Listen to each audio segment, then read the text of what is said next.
Então, Eduardo, estamos aqui na Casa Branca. A gente, obviamente, não pode filmar lá de dentro, mas acabamos de sair de passar basicamente o dia inteiro em reunião hoje. E eu acho que vale a pena a gente explicar para as pessoas o que é que a gente faz aqui, né? Porque muita gente não sabe o que você está fazendo aqui, acha que você está a passeio, que a gente está a passeio. Eu acho que vai dizer o que é que a gente vem fazer aqui. É tomar chá com o Trump, é tomar café com o Trump. Olha, pode ter certeza que não é turismo, né? Inclusive, eu acho que foi um grande tiro no pé essa tentativa de confiscar o meu passaporte e me obrigar a ficar 100% do tempo aqui nos Estados Unidos, porque agora eu estou 24 horas por dia focado nessa missão. E a nossa missão é trazer verdade para cá, trazer os fatos, trazer você que vai para a Avenida Paulista, né, essa foto, ou de você de Copacabana, para a gente mostrar que não é uma coisa sobre Bolsonaro tão somente, é sobre todo um país, mais de metade do país clamando por liberdade. Então a gente leva fatos, a gente conta com diversas pessoas, e essa é a construção política necessária para que a gente chegue no resultado que a gente espera, né, que é realmente botar um freio nas pessoas que há muito tempo estão rasgando a Constituição e não tem qualquer tipo de limite, né? Responsabilizar. Eu acho que muitas vezes as pessoas ficam perguntando, mas cadê? Vocês se reúnem aí, mas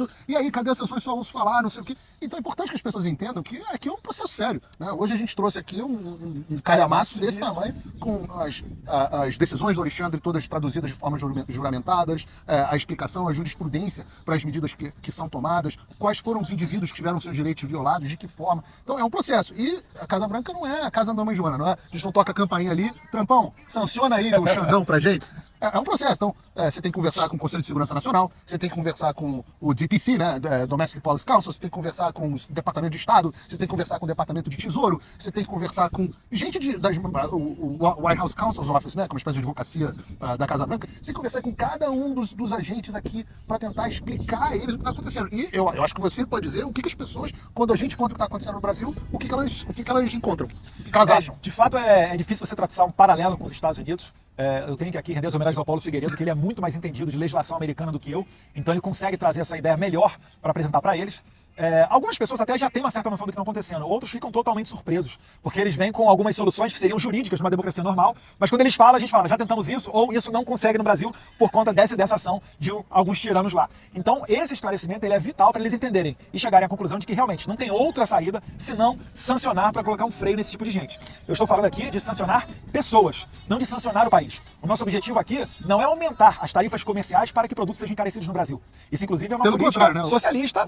Hoje a gente estava aqui na Casa Branca, enquanto nós estávamos tendo reunião, o Trump estava anunciando tarifas para o Brasil, e a gente estava discutindo quanto que seria benéfico se o Brasil tivesse uma boa relação, como tinha na época do governo do seu pai, como isso poderia ter sido evitado, como aliás seu pai evitou no caso do aço. No caso do aço, né, o Trump, no primeiro mandato dele, acabou colocando tarifas no aço que vinha do mundo inteiro para os Estados Unidos, exceto o Brasil, porque o presidente Bolsonaro fez interlocução, abriu um diálogo e conseguiu conversar com o presidente Trump, coisa que não ocorre hoje, porque o Lula ele tem sido visceral contra o Trump. O Trump fala uma coisa, o Lula vai a público para falar outra. Além do mais, todas as políticas aqui da administração Trump, ele faz questão de se colocar do lado oposto. Posso citar vários exemplos. Eu começo falando aqui do fim do padrão dólar, acabar com o uso do dólar americano nas transações internacionais. Mas tem vários outros. Lá mais, Irã, Pro-China, Venezuela, enfim, dá para passar o dia inteiro aqui. Mas resgatando o ponto que você estava falando, é que a gente não quer tarifa para o Brasil, a gente não quer sanção para o Brasil. A gente quer sanção para responsabilizar algo que já existe dentro da legislação americana. Isso é importante dizer. Alexandre de Moraes violou a legislação dos Estados Unidos quando ele se esquiva de seguir os tratados internacionais entre o Brasil e os Estados Unidos para ir atrás de companhias e indivíduos dentro dos Estados Unidos. Ele violou as leis internacionais de direitos humanos. Ele violou, inclusive, o que se entende aqui nos Estados Unidos como cometeu práticas de corrupção.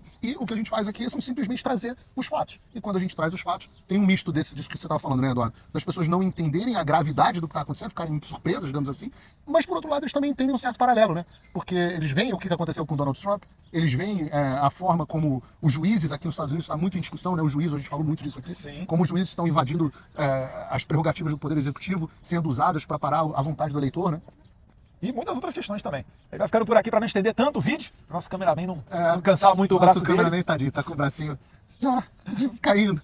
Mas pode ter certeza que a gente segue aqui trabalhando, pensando no melhor para o povo brasileiro. Aqui ninguém está turistando ou passeando não, tá? Vão ter muitas outras vindas ainda, pessoal. Saibam que esse é um processo, a gente tem que ter expectativa no lugar. A gente está tratando de várias coisas diferentes. Tem visto, cassação de visto para vários indivíduos, que um processo talvez saia primeiro. Tem o processo das sanções financeiras específicas na figura do Alexandre, mas com sanções secundárias para outras pessoas, talvez certos procuradores, talvez certos, talvez sobe até para político. Então, delegados, etc., por aí vai. Inclusive, parece que tem juiz auxiliar que está saindo aí da posição, mas não vai escapar, não.